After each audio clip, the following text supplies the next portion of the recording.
Bristol Community College, Mathematics with Dan Avedikian, Math 011, Arithmetic, Section 2.9, Problem 18. This is Section 2.9, Problem 18.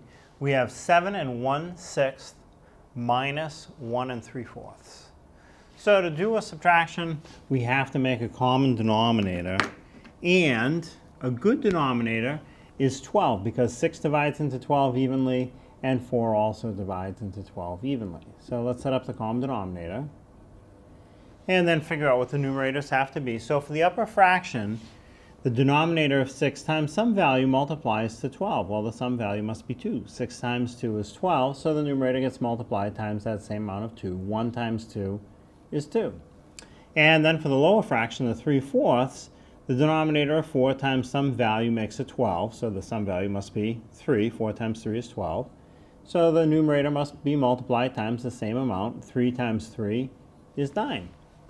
So now I can go ahead and subtract. I have a common denominator. But I have a problem. I want to subtract 2 minus 9. The 2 in the upper fraction is not big enough. So this is one of those cases where we need to borrow. So to borrow, take the whole number that goes with the fraction, cross it off, and reduce it by 1. So it was a 7. I'm going to reduce it down to a 6. And now what I do is take the numerator that's not big enough, cross that off, and make a new numerator. And the new numerator is the denominator plus the old numerator. 12 plus 2 more is the denominator plus the old numerator, which is 14. Now I can subtract. 14 minus 9 is 5. My common denominator is 12. And with the whole numbers, 6 minus 1 is 5. So I have 5 and 5/12. Now that's the answer. Now not everyone cares to borrow. Let's say you don't really like to borrow, or you forget how.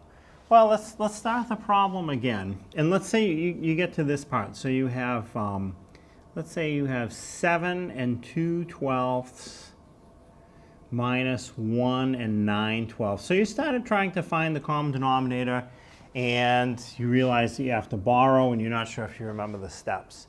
So at this point, what you can do is just make them both improper fractions and subtract that way, and you'll never have to borrow. So for an improper fraction, that's a fraction where the numerator is larger than the denominator. 12 times 7 is 84, and then you take that result of 84 and add the numerator. 84 plus 2 more is 86. So I would have 86 over 12. Minus, do the same process with 1 9/12, make it an improper fraction. The denominator times the number in front, 12 times 1 is 12. Take that result of 12 and add to the top. 12 plus 9 more is 21. Also over the denominator of 12. And now I can subtract 86 minus 21. So 6 minus 1 is 5. 8 minus 2 is 6. So I have 65 over 12. Now, that is the answer. It looks different right now than 5 and 5/12, but if I convert the 65 over 12 back to a mixed number, it should come out the same. So let's try that. So to convert to a mixed number, I want to divide the denominator of 12 into the numerator, 65. So 12 goes into 6. 6 isn't big enough, so we have to do 12 goes into 65. Well, as close as you're going to get is 5. 5 times 12 is 60. 65 minus 60 is 5, so my remainder is 5.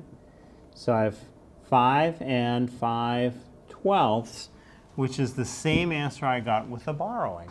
So if you remember how to borrow, you can do it quicker. If you forget how to borrow, with only a little bit more work using improper fractions, you can still get the same answer without borrowing.